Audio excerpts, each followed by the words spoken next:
Hi darlings, ఈరోజు calculator use చేసి log value ఎలా కనుక్కోవాలో నేర్చుకుందాం. మన అందరికీ తెలిసిందే log 10 to the base 10 value ఏమో 1 వస్తుంది. ఇప్పుడు అది ఎలా అయ్యింది అన్నది ఇప్పుడు ప్రూవ్ చేసి చూపిస్తాను. అలాగే లాగ్ కూడా ఎలా క్యాలిక్యులేట్ చేయాలో మీకు తెలుస్తుంది. ముందు బేస్ వాల్యూ ఏదైతే ఉందో ఆ బేస్ వాల్యూని ఎంటర్ చేసుకొని రూట్ని 12 టైమ్స్ ప్రెస్ చేయాలి.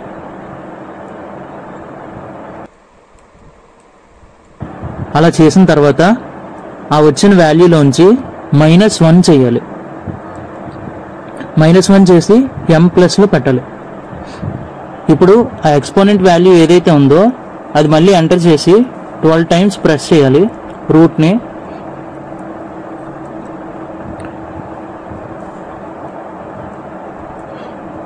టైమ్స్ ప్రెస్ చేసాం కదా, ఇప్పుడు మళ్ళీ -1 చేసి ఆ వచ్చిన వాల్యూకి డివైడెడ్ బై MRC అని కొడతారు.